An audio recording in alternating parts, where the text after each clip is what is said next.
میں ہوں ساحر بلوچ اور آپ دیکھ رہے ہیں BBC اردو کا کورونا وائرس سے متعلق مختصر دورانیے کا خصوصی بلیٹن۔ اس بلیٹن کے ذریعے آپ جان سکتے ہیں کورونا وائرس سے متعلق پاکستان کی اور بین الاقوامی خبریں۔ اسی سلسلے میں BBC اردو نے ایک نیا اضافہ موبائل بلیٹنز کا کیا ہے، جس کے تحت آپ اپنے موبائل فون سے 447474 ملا کر خبریں سن سکتے ہیں۔ اس کال کی قیمت 3 روپے فی منٹ ہے۔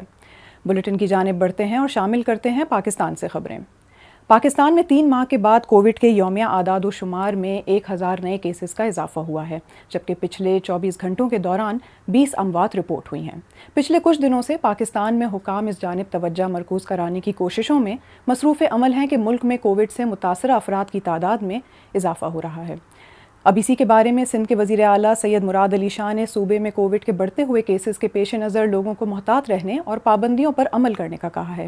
وزیر اعلیٰ نے کہا ہے کہ صوبے میں مثبت کیسز کی شرح میں ایک بار پھر اضافہ ہو رہا ہے، جس کا اندازہ اس بات سے لگایا جا سکتا ہے کہ صوبے میں مثبت کیسز کی شرح 2% سے 4% تک بڑھ چکی ہے۔ واضح رہے کہ صوبہ سندھ متاثرین کے اعتبار سے سب سے زیادہ متاثرہ صوبہ ہے، جہاں ٹیسٹنگ کی شرح بھی باقی صوبوں کے مقابلے میں زیادہ رہی ہے۔ اس سے پہلے بھی وزیر اعظم کے معاون خصوصی برائے صحت ڈاکٹر فیصل سلطان نے ٹویٹر پر اپنے ایک بیان میں کہا کہ پاکستان اس وقت کووڈ کی دوسری لہر کے ابتدائی مراحل میں ہے اور اس کے دوبارہ پھیلنے سے جہاں جانوں کو خطرہ ہے، وہیں لوگوں کے ذریعہ معاش کو بھی خطرہ ہے، جبکہ ہسپتالوں پر ایک بار پھر بوجھ بڑھ سکتا ہے۔ اس کے لیے انہوں نے عوام کو محتاط رہنے اور کووڈ سے نمٹنے کے لیے بنائے گئے قواعد و ضوابط پر عمل کرنے کو کہا ہے۔ دوسری جانب کووڈ کی روک تھام کے لیے بنائے گئے قومی ادارے national command and operation centre یعنی NCOC نے ایک واٹس ایپ نمبر جاری کیا ہے، جس کے ذریعے عوام اب کووڈ کی خلاف ورزی کرنے والوں کے خلاف شکایات درج کر سکتی ہے۔ حکومت کے covid.gov کی ویب سائٹ پر جاری نوٹس کے مطابق قواعد کی خلاف ورزی کرنے والے شخص کی تصویر لے کر اس جگہ کے نام، شہر کے نام، وقت اور تاریخ سمیت جاری کردہ واٹس ایپ نمبر پر بھیج سکتے ہیں، جس کے بعد ان پر گرفتاری یا مقدمہ درج ہو سکتا ہے۔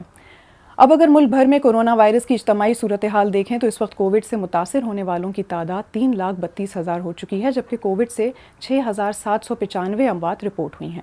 اسی طرح اگر ٹیسٹوں کی تعداد دیکھیں تو پچھلے 24 گھنٹوں کے دوران 32,000 ٹیسٹ کیے گئے ہیں اور ایکٹیو کیسز کی تعداد 11,800 سے تجاوز کر گئی ہے۔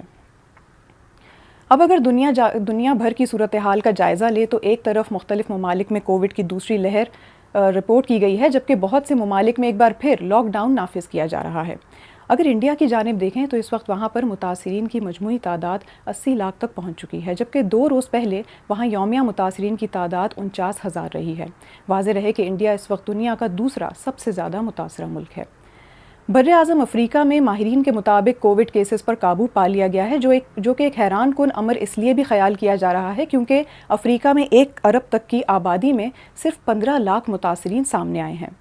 BBC کی مانیٹرنگ ٹیم کے مطابق افریقہ میں کووڈ کی وبا پھیلنے کے اوائل میں ہی لاک ڈاؤن اور سماجی دوری پر مکمل طور پر عمل کیا گیا تھا، حالانکہ وہاں ٹیسٹوں کی تعداد میں کمی رہی ہے، لیکن دیگر قواعد پر پابندی کے ساتھ بھی عمل کیا گیا ہے۔ دوسری جانب امریکہ میں کووڈ کے متاثرین کی یومیہ تعداد میں اضافہ ہوا ہے۔ یہاں یہ واضح کرنا بھی ضروری ہے کہ امریکہ میں حکام کووڈ سے نمٹنے کے لیے پابندیوں کے نفاذ پر مختلف آراء رکھتے ہیں، جبکہ حکام کا کہنا ہے کہ ملک میں ماسک پہننے کے خلاف بھی مہم جاری ہے، جبکہ امریکی حکام کے مطابق امریکہ میں یومیہ 75,000 کیسز رپورٹ ہو رہے ہیں۔ اس وقت امریکہ دنیا کا سب سے زیادہ متاثرہ ملک ہے۔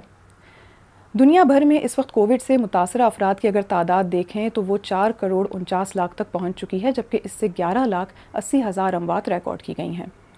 اس کے ساتھ ہی اس خصوصی بلیٹن کا وقت بھی ختم ہوا۔ اگر آپ کورونا وائرس سے متعلق مزید جاننا چاہتے ہیں تو آپ وزٹ کر سکتے ہیں ہماری ویب سائٹ bbcurdu.com، جہاں کورونا وائرس سے متعلق معلوماتی تحریریں اور ویڈیوز موجود ہیں۔ اگر آپ کے کوئی سوال ہیں تو آپ ہمارے سوشل میڈیا پیجز کے ذریعے ہم سے پوچھ سکتے ہیں۔ ہماری کوشش ہوگی کہ ہم ماہرین کی آراء کی روشنی میں آپ کے تمام تر سوالات کا جواب دے سکیں۔ آپ اپنا خیال رکھیں اور محفوظ رہیے۔